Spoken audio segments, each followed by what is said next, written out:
Verbal ಸ್ಟಿಮ್ಮಿಂಗ್ ಅಥವಾ auditory ಸ್ಟಿಮ್ಮಿಂಗ್. ನಿಮ್ಮ ಮಗು ಯಾವಾಗಲೂ ಏನಾದರೂ ಸೌಂಡ್ ಮಾಡ್ತಿರ್ತಾರ?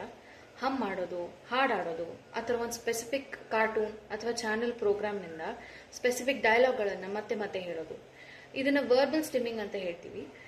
ಇದು ಆಡಿಟರಿ ಸ್ಟಿಮ್ಮಿಂಗ್ ಕೂಡ ಆಗಿರ್ಬೋದು.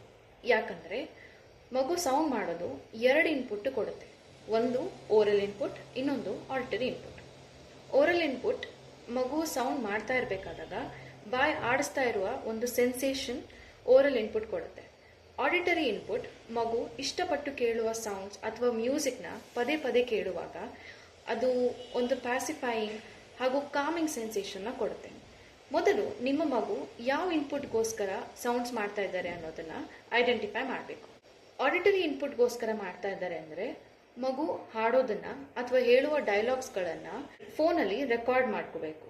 ಮಗು ನೆಕ್ಸ್ಟ್ ಟೈಮ್ ಹಾಡಾಡುವಾಗ ಅಥವಾ ಡೈಲಾಗ್ಸ್ಗಳನ್ನು ಮತ್ತೆ ಮತ್ತೆ ಹೇಳುವಾಗ ಫೋನಲ್ಲಿರುವ ಆಡಿಯೋನ ಪ್ಲೇ ಮಾಡಿ. ಇದರಿಂದ ಮಗುಗೆ ಬೇಕಾಗಿರೋ ಇನ್ಪುಟ್ ಸಿಗುತ್ತೆ. ಆದರೆ ಮಗು ಹಾಡಾಡೋದನ್ನ ಅಥವಾ ಡೈಲಾಗ್ ಹೇಳೋದನ್ನ ಸ್ಟಾಪ್ ಮಾಡ್ತಾರೆ. ಸ್ಟೆಪ್ 1, ಅದು ಯಾವ ಥರ ಸ್ಟಿಮ್ಮಿಂಗ್ ಅನ್ನೋದನ್ನ ಕಂಡುಹಿಡಿಬೇಕು, ಆಡಿಟರಿನ ಅಥವಾ ಓರಲ್ಲ ಅಂತ. ನಂತರ ಮಗು ಆಡಿಟರಿ ಸ್ಟಿಮ್ಮಿಂಗ್ಗೋಸ್ಕರ ಮಾಡ್ತಾ ಇದ್ರೆ ಮಗು ಮಾಡ್ತಾ ಇರುವ ಸೌಂಡ್ಸ್ ಅಥವಾ ಹೇಳ್ತಾ ಇರುವ ಡೈಲಾಗ್ಸ್ಗಳನ್ನು, ಹಾಡುಗಳನ್ನು ಫೋನಲ್ಲಿ ರೆಕಾರ್ಡ್ ಮಾಡಿ. ನಂತರ ಸ್ಟೆಪ್ 3, ಮಗು ಸ್ಟಿಮ್ಮಿಂಗ್ ಮಾಡಬೇಕಾದಾಗ ಮಗುಗೆ ಹೈ-ಫೈ ಮಾಡಿ ಅಥವಾ ಟಿಕಲ್ ಅಥವಾ ಒಂದು ಕ್ಲಿಕ್ ಸೌಂಡ್ ಮಾಡಿ ನಂತರ ಫೋನಲ್ಲಿರುವ ಆಡಿಯೋನ ಪ್ಲೇ ಮಾಡಿ.